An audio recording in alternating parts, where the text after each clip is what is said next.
Olá, bem-vindo ao Linha de Frente, o espaço que o Grupo Aratu dá dica para a gente discutir temas relevantes sobre a Bahia e sobre o Brasil. E o meu convidado aqui de hoje, ele pode falar sobre vários assuntos baianos e nacionais, porque já tem uma longa trajetória na política brasileira. Eu estou falando do deputado federal Jorge Sola, do PT, nosso convidado. Obrigado, deputado, por aceitar o convite, por estar aqui na Aratu. Eu que agradeço a oportunidade de estar aqui com você mais uma vez no Linha de Frente, parabenizar o grande trabalho que vocês desenvolvem. E no momento que o cenário da política esquenta, né? Nós estamos aí a poucos dias das eleições, os debates estão aí à flor da pele e é um momento que as pessoas se interessam, querem discutir mais esses temas. É verdade. A gente vai falar muito sobre eleições, sobre política, mas antes, deixa eu dar os parabéns, porque eu sei que o senhor faz parte disso. As pessoas perguntam, Pablo, por que você sempre faz questão de parabenizar as obras que foram inauguradas lá no IRDEB, o Cine Teatro do IRDEB, a nova estrutura?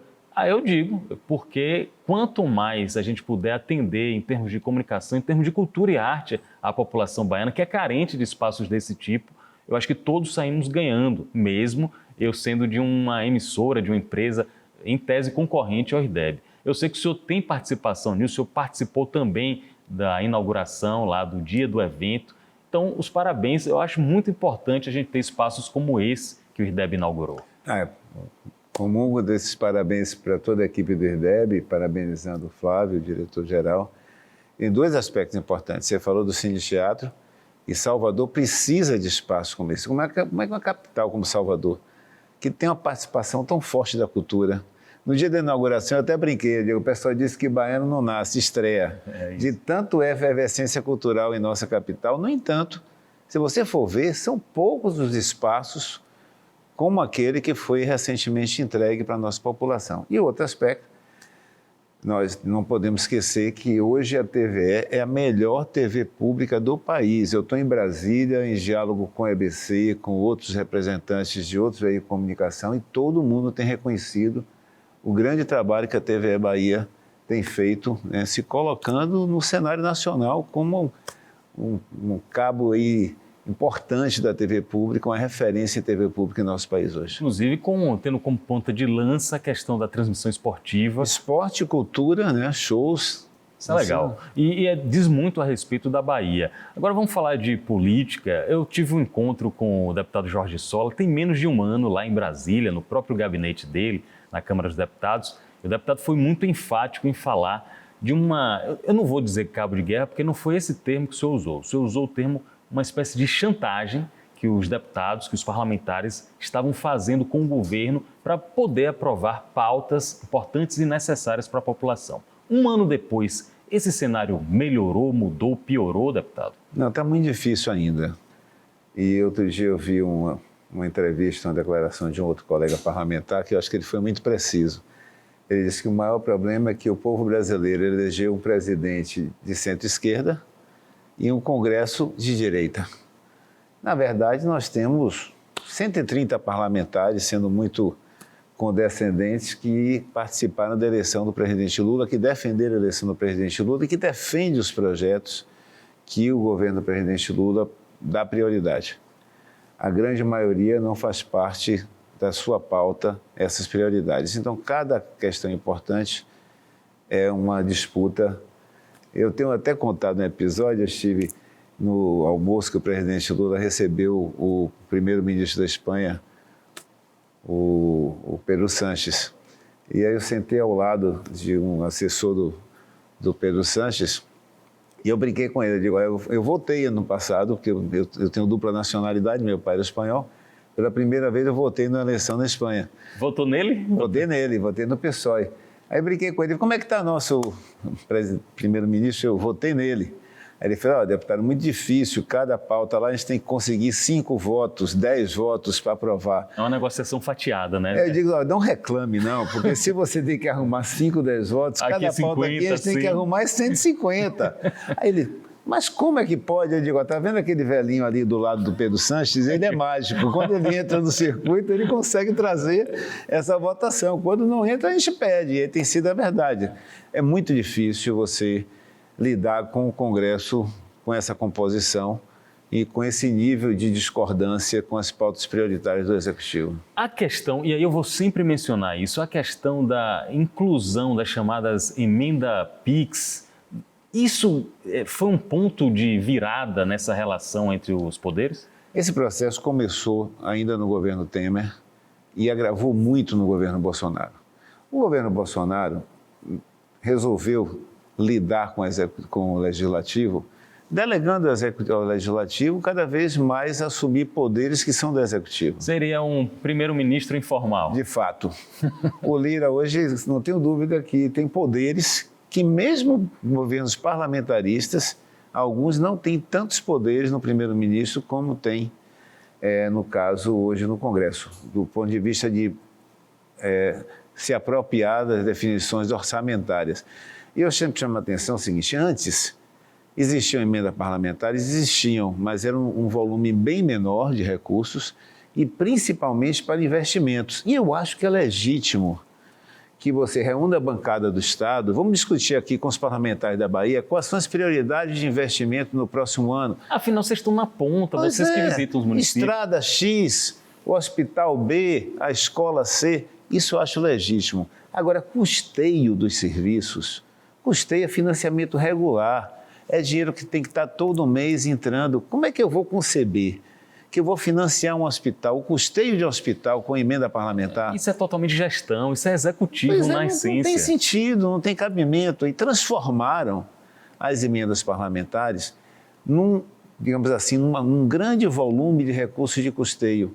Então, hoje você passou a ter hospitais que têm, digamos assim, um volume maior de financiamento, porque tem relação com determinados parlamentares, hospitais que têm dificuldade e outros que estão com o mesmo valor do financiamento de 4, 5 anos atrás. Então, isso não tem cabimento, não tem sentido você financiar, custear um serviço regular, manter o custeio de uma unidade que funciona continuamente com emenda parlamentar. Isso não tem cabimento e tem outro aspecto. Você fragmentou a capacidade do Executivo de ter políticas públicas efetivas. O Ministério, a maior parte dos ministérios hoje não tem capacidade de montar um programa e ter recursos regulares para financiar esse programa, sem depender de emenda parlamentar. Isso não tem sentido. Quando o senhor fala assim, me vem à mente o seguinte, ao contrário, o ministro que está indo no deputado dizer, me libera aí uma emenda, um negócio. Eu recebi recentemente, não tem por que fazer segredo, eu recebi recentemente o secretário da área de atenção ao idoso do Ministério de Desenvolvimento Social. As políticas de atenção ao idoso não têm orçamento se não conseguir captar emenda parlamentar. Você já pensou que é isso? Aí está deturpado a tarefa do Executivo. Exatamente. Você engessa, fecha a capacidade do Executivo de fazer políticas públicas. Repito, você tem uma parcela de recursos, de investimento, que ouça as prioridades do parlamento, acho legítimo. Agora, depender financiamento de ações, de programas, de serviços para o seu custeio de emenda parlamentar, isso é completamente equivocado do ponto de vista da definição do orçamento e da relação do Executivo com o Legislativo. Agora, então, vamos pensar como seria a solução para esse dilema. Porque uma vez que chega nesse ponto, para voltar, para retroagir, é difícil. Ninguém quer abrir mão dos seus poderes adquiridos lícita ou ilicitamente. O ministro do Supremo, por exemplo, Flávio Dino, não vamos falar Ele nome deu um nada. freio de arrumação. Pronto. Aí ele vem e coloca uma determinação para isso ter um pouco de mais limites, Isso. vamos dizer assim, e ter mais transparência. Aí vem, ao encontro dessa medida, uma outra argumentação. O Judiciário está se intrometendo agora no Legislativo. Como é que está essa isonomia entre poderes lá em Brasília? Então, é o que eu falei. Primeiro, eu acho que o Legislativo extrapolou as suas competências, né? Porque quem executa o orçamento, quem define a Política aplicação, pública. quem aloca as políticas públicas é o Executivo. Tudo bem, quem aprova o orçamento é o Legislativo, mas a proposta orçamentária vem do Executivo. Cabe ao Legislativo ajustes. Emendar, o próprio nome diz. O nome já diz, emenda é um ajuste.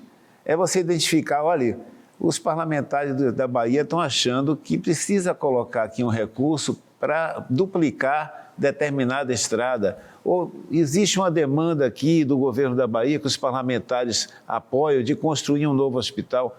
São ajustes, são emendas.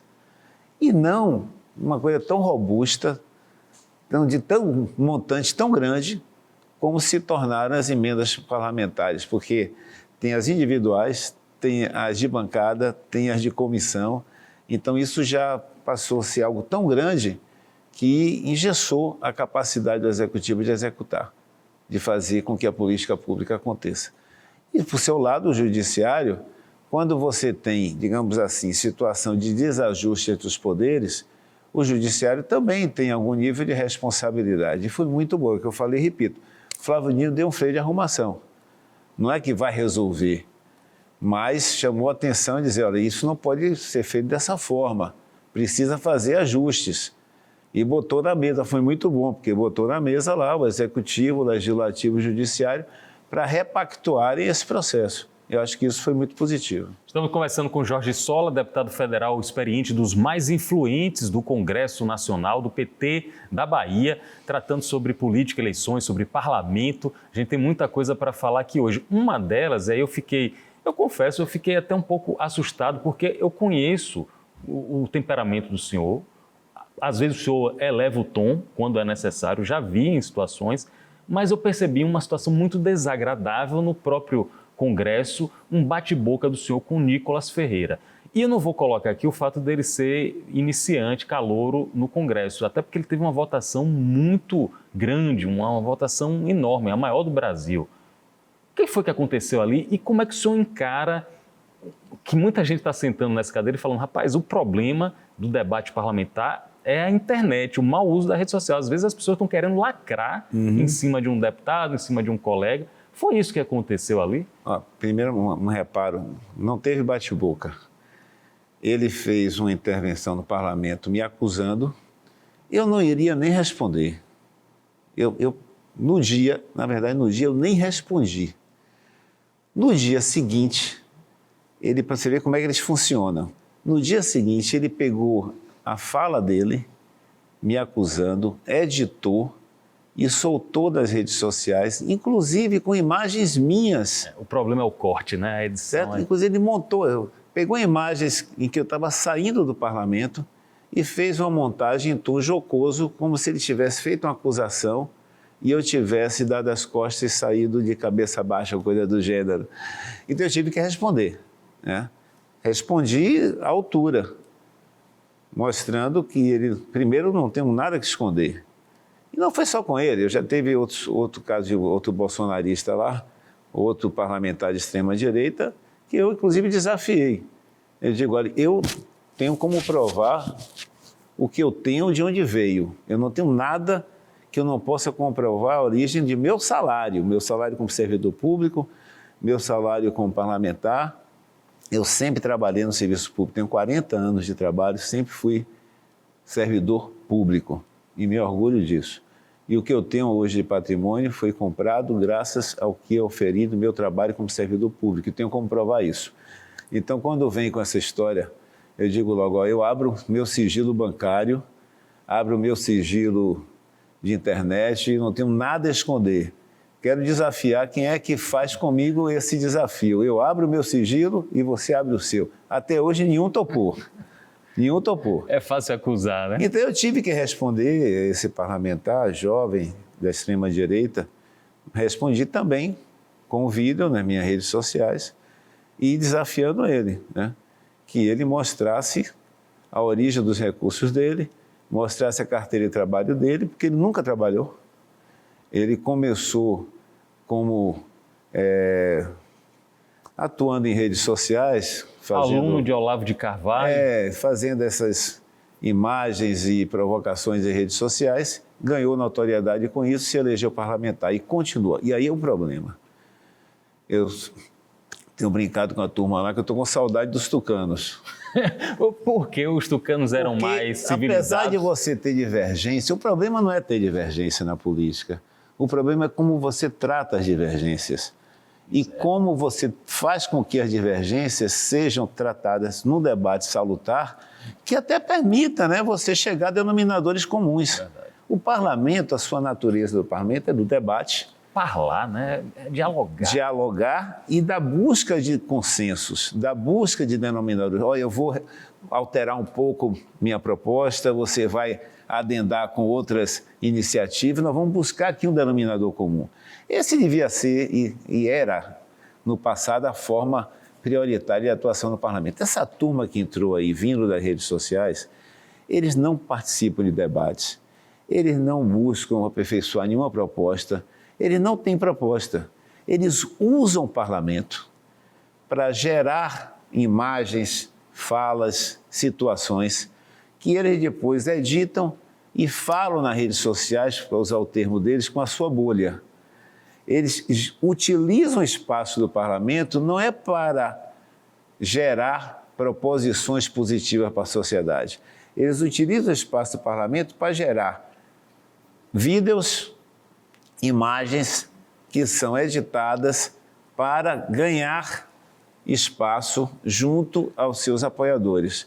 Isso é muito prejudicial, isso é muito ruim, porque, só para dar uma situação, outro dia a ministra, vou até falar, a ministra da Saúde foi convidada, tem um parlamentar que não foi esse que você citou, um outro, mas também que usa a mesma estratégia, ele foi lá, foi extremamente deselegante, descortês, ofensivo, falou o que disse, foi agressivo com a ministra, saiu, foi embora. Porque ele não estava ali para debater com a ministra da Saúde, ele não estava ali para debater a política de saúde, ele estava ali para gerar a imagem daquele agressivo parlamentar que combate a ministra da Saúde do governo Lula, gerar imagens e editar para seus seguidores, para sua turma. Além de tudo, covarde. Exatamente, isso é muito ruim. Não é bom, não. É uma queda do espaço parlamentar, da natureza parlamentar e da importância que é o debate parlamentar. Isso, infelizmente, você está vendo aí os debates das eleições, cadeira voando. Parece uma lógica muito semelhante, né? O debate, que é um espaço para a gente chegar a conclusões, a gente define, olha... Debate entre os candidatos... Vira uma guerra, às vezes literal, com agressão física, e com um candidato, eu vou dizer... Vou dizer aqui, deputado, eu comecei a observar essa campanha em São Paulo até com um certo interesse. Olha, tem esse rapaz aí fazendo, meu xará, inclusive, fazendo uma coisa diferente de internet, mas chegou num limite em que ele parece que está ali só para tirar a pedra e sair correndo. Isso. Ele não quer nem ouvir o revide do outro adversário. Ele não tem propostas, ele não está interessado no debate de ideias, não está interessado no debate político. É uma estratégia agressiva, é uma estratégia de ódio, é uma estratégia de desestabilizar o oponente para que ele perca a capacidade de interagir de forma adequada naquele espaço. E foi o que aconteceu, né? Claro que é um absurdo uma cadeira voar. Agressão física, mas não jamais. podemos esquecer que aquilo ali foi o final de uma série de provocações, de acusações para desestabilizar. A estratégia foi montada para que aquilo acontecesse. Ali não foi um acidente de percurso. Ali foi o fruto de uma estratégia pré-concebida para que viesse a acontecer. E olha que a gente não está falando, com todo respeito aos irmãos do Acre, de Rondônia, a gente está falando de uma eleição municipal no interior. Na maior cidade do país. Está falando da potência que é São Paulo. Se chegou nesse nível em São Paulo, como é que a gente vai cobrar civilidade, republicanismo de outras localidades? O que eu assisti nos debates, esse candidato, a única vez que ele se debruçou no debate foi a questão da Cracolândia, não sei se você se lembra. Eu lembro. Foi criticando distribuir alimento com as pessoas que estão na Cracolândia. Como se a pessoa estivesse na Cracolândia por escolha, né? Porque quer, porque optou. E como se não fosse responsabilidade das políticas públicas alimentar as pessoas que estão na miséria, na fome, na tragédia social, né? Fora isso, ele só fez ataques pessoais com vistas, repito, a tentar desestabilizar os outros candidatos. Foi com Boulos, foi com Datena, foi com todos os outros. Então, isso, infelizmente, essa estratégia da extrema-direita não é só no Brasil. Infelizmente, isso também, de certa forma, tem acontecido. Você tem visto os debates nas eleições dos Estados Unidos e em outros países da Europa também. A extrema-direita internacional ganhou espaço e vem tentando ampliar esse espaço usando essa estratégia, a estratégia do ódio, do combate a determinados setores, da discriminação social, discriminação religiosa, discriminação sexual, discriminação racial. Infelizmente, esse é o momento que a política tem tomado espaço no mundo muito prejudicial. E tem encontrado caixa de ressonância em alguns segmentos da população, no Brasil e no mundo também, até um tema para um debate mais aprofundado, a gente entender o que é que chegamos nesse estado de coisa. Lá nos Estados Unidos eu percebo, não sei se o senhor está percebendo, que a candidata que foi colocada, Kamala Harris, no lugar de Joe Biden, tem sabido lidar com isso, tem dado algumas reações que, do outro lado de Donald Trump, ele não estava muito preparado para algumas atitudes que ela está tomando. Exatamente. Ela se preparou para enfrentar esse tipo de estratégia, né? Ela criou condições para ter um enfrentamento mais adequado. E isso tem colocado ela numa situação mais confortável de resultados. E eu espero que é o mundo, porque quando os Estados Unidos espirra, o mundo gripa, né? Então, uma reação em cadeia. Nós não podemos dar o luxo de voltar a ter os Estados Unidos com uma pessoa com aquele perfil, né? E é prejudicial não só para os americanos, é prejudicial para todo mundo, para a democracia em todos os países. Jorge Sola, deputado federal, discutindo questões do Brasil, do mundo também, que impactam na nossa sociedade brasileira. Tem uma questão lá acontecendo no Congresso que eu acho que vai vir à tona com muita força logo depois das eleições municipais, que é a sucessão do deputado Arthur Lira na presidência da Câmara. Eu converso com meu amigo João Brandão, jornalista, e a gente tomou uma surpresa, porque, em primeiro lugar, Elmar Nascimento, nas bolsas de aposta pela União Brasil como favorito, depois outro baiano, Antônio Brito, do PSD, e de uma hora para outra teve uma reviravolta que parece que nenhum dos dois terminou apoiado pelo atual presidente Arthur Lira. Lá de onde o senhor está assistindo, essa disputa ainda vai render muita coisa? Olha, no Carnaval, no sábado de Carnaval, o governador Gerando me recebeu, Arthur Lira, no almoço. Você lembra disso? Ele estava acompanhado de Elmar e de Antônio Brito. E eu brinquei com os dois, eu digo, rapaz, vocês são corajosos demais. Vocês estão na maratona, porque desde o início do ano passado, vocês já estão disputando uma eleição que só vai acontecer início de fevereiro de 2025. Foi um processo Eu nunca vi uma campanha eleitoral de 2 anos. De 2 anos. E aí a expectativa que todos nós tínhamos, assim, até poucos dias atrás, é de que entre eles, entre Elmar Nascimento, Antônio Brito, o Marcos Pereira, quem o presidente Arthur Lira apoiasse tenderia a ter a confluência e deveria ser o sucessor, né? Só que essa posição que o Lira trouxe agora de tirar do colete um novo nome do Hugo Mota, parece, tudo indica que não atingiu o objetivo que Lira tinha, era de deixar mais para frente um nome que talvez fosse o nome que ele quisesse efetivamente. E aí a reação de Elmar e de Antônio Brito fez uma movimentação que desarrumou o xadrez, o tabuleiro. Então, acho que depois das eleições, inclusive, esse cenário vai começar a ganhar mais contornos, até dependendo de como sair das urnas o mapa dos resultados com os prefeitos no país, né? Os partidos que tiverem maior peso, mas falam numa articulação entre Elmar e Antônio Brito. Essa articulação, se realmente se concretizar... Tem mais força essa articulação do que o próprio presidente Arthur Lira? Não. Eles iriam para o bate-chapa, eles dois juntos? Eles dois juntos não teriam mais força do que o próprio Lira, mas podem ganhar aliados que podem conformar uma maioria com eles, né? Se eles vierem a protagonizar um enfrentamento com alternativa ao candidato que Lira apoiar, dependendo do conjunto de forças. Por exemplo, se você tivesse todos os deputados da União Brasil, todos os deputados do PSD e todos os deputados da Frente Brasil Esperança, que reúne PT, PCdoB e PV, isso representa 270 parlamentares. É mais do que a metade do parlamento, né? Então, ainda tem muita água para rolar embaixo da ponte. Vamos esperar as eleições municipais para a gente ver. As cenas dos próximos capítulos dessa temporada de House of Cards Brasília... Vai ser movimentada. Vai ser movimentada. Animada. Estaremos todos acompanhando. Então, já que a gente mencionou eleições municipais, Esse assunto também o deputado entende, corre a Bahia, percorre muitos municípios, tem bases eleitorais, tem bases de cidadania em várias cidades e pode nos ajudar a entender também esse tabuleiro do xadrez no Estado. Vamos começar primeiro por Vitória da Conquista. Por que Vitória da Conquista? Além do fato do senhor ter uma proximidade muito grande, é o terceiro maior colégio eleitoral da Bahia e está tendo uma disputa muito interessante. A atual prefeita candidata à reeleição, Sheila Lemos, foi declarada inelegível pela maioria do Tribunal Regional Eleitoral. O que é que o senhor achou dessa decisão especificamente e como está o cenário em Conquista no momento?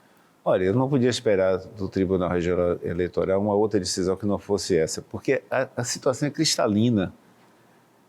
Olha, quem passou a faixa de prefeita para Sheila, quem impulsou Sheila... Foi a mãe. Foi a mãe. Então não há lógica. como negar que a mãe foi a prefeita antes dela. E a legislação eleitoral é muito clara. Você não pode ter 3 governos seguidos que envolvam familiares diretos. Você não pode ter a mãe prefeita, depois a filha e a filha ser reeleita. Sheila só poderia ter um mandato porque a mãe foi antecessora dela. Para quem não sabe da história, para esclarecer, a vice de Ezen Guzmão, que era o prefeito, era a mãe de Sheila. E Sheila foi a vice da reeleição de Ezen, ou seja, trocava a vice. O que é que aconteceu? Ezen, depois da reeleição, teve Covid e veio a falecer. Então, a prefeita interina foi a mãe dela. Se não fosse a morte de Ezen, se a mãe dela não tivesse sido empossada, não tivesse assumido, e Ezen tivesse transmitido o cargo para Sheila, o problema não aconteceria. Só que não importa se a mãe dela foi prefeita uma semana, um mês ou um ano, o resultado é o mesmo, a lei é muito clara. Não tem limite de dia, né? Não Se foram tem. 10 dias... Ela pode ter assumido uma semana só, ou um mês só, né? Mas ela assumiu um período como prefeita, a mãe dela.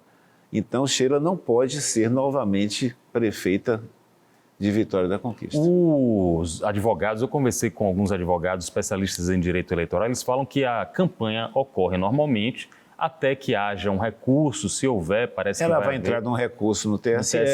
E o TSE pode acatar a decisão do TRE ou não. Se acatar e Sheila, por acaso, seja eleita, ela assume. Mas se não for acatado e ela for a escolhida pela maioria dos conquistenses, haveria uma nova eleição. O senhor conhecendo bem aquele eleitorado, aquela comunidade, isso não vai provocar um rebuliço muito grande na cidade? Vai ser complicado porque a eleição não é imediata.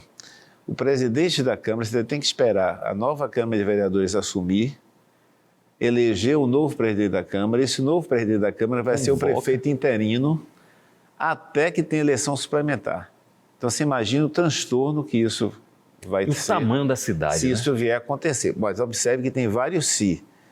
E eu estou otimista que esses se não se concretizarão, porque eu acho que o próximo prefeito de Vitória da Conquista vai ser Valdenor Pereira, nosso candidato pelo PT. Conquista é uma cidade que foi governada há 20 anos pelo PT. Quando o Guilherme assumiu pela primeira vez, em 97, a cidade era falida, a economia do café destruída e a prefeitura completamente desgovernada. Hoje, Conquista é a terceira maior cidade do estado, uma cidade que tem um grande polo de saúde, um grande polo de educação, um grande polo de comércio e serviços.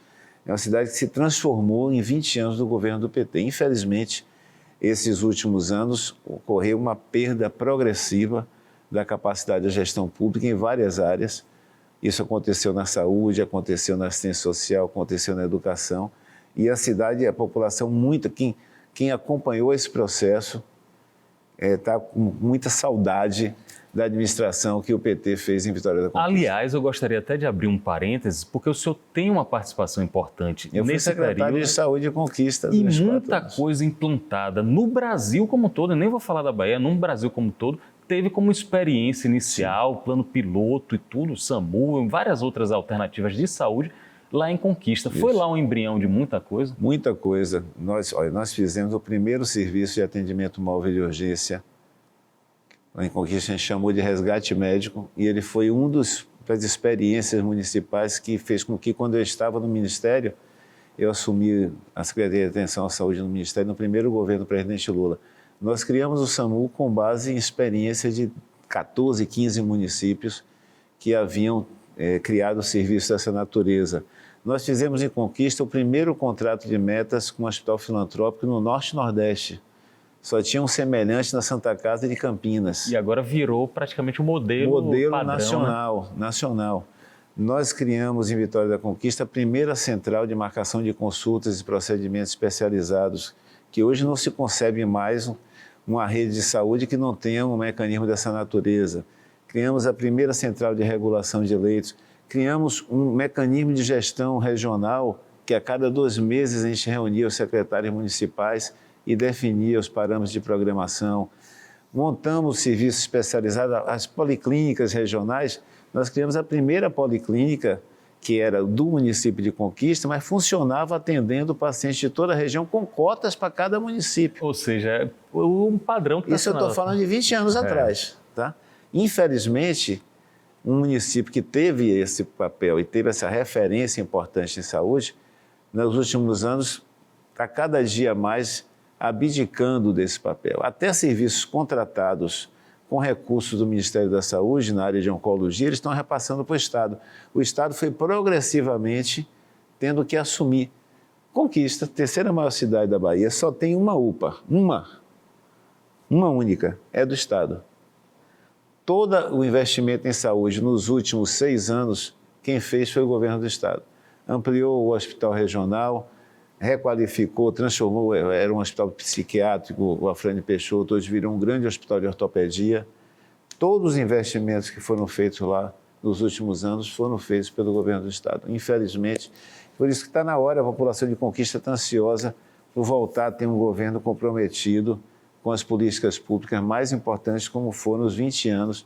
Foi a gestão do PT de mais tempo no Brasil, foi a de Vitória da Conquista, e uma das principais referências em áreas tão importantes, né, como saúde, como educação, cuidado com a criança e idoso. Conquista montou um programa Conquista Criança, foi referência.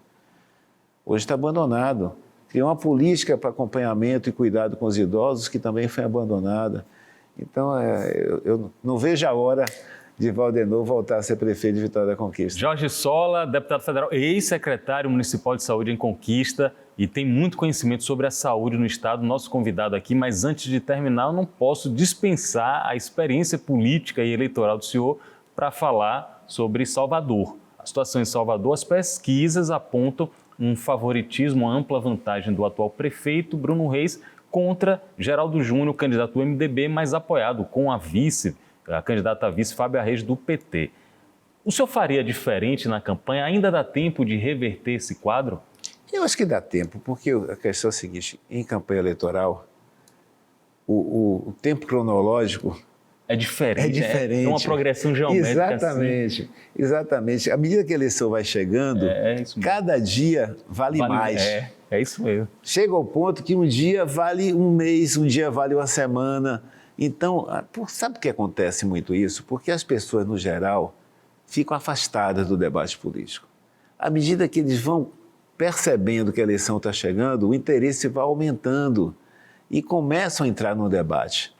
Por isso que tem tantas viradas no processo eleitoral, porque o número de pessoas que estão afastadas do debate vai reduzindo, o número de indecisos vai reduzindo, e as pessoas que são, digamos assim, mais mobilizadas e vão buscar formar opinião, começam a buscar os parentes, os amigos, os vizinhos, fazer com que o debate aconteça, pedir o voto, né? Então, isso tem...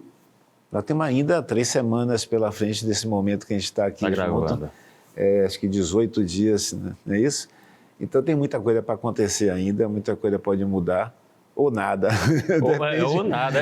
E política é isso. Depende dos próximos dias aí, o resultado que nós vamos ter na urna em 6 de outubro. Uma coisa é certa, eu estou percebendo a campanha, as peças publicitárias. Hoje eu vi com muita atenção as peças publicitárias de ambos os lados. São de uma categoria muito grande. Os publicitários, os marqueteiros políticos da Bahia são fenomenais, deputado. Nossos profissionais dessa área. Eu tive recentemente o lançamento do livro de Sidônio Palmeira. Rapaz, aquilo ali é um material. Você pode maratonar toda a campanha eleitoral de Lula nas últimas eleições, porque cada página tem um QR Code para você assistir cada peça no seu celular e mostrando a qualidade do trabalho e as decisões que foram tomadas, né? Então, a gente, aqui a Bahia é um celeiro, né, de excelentes profissionais da comunicação e o marketing político tem sido, né, prende excelentes baianos aí que deram contribuição muito importante e de qualidade.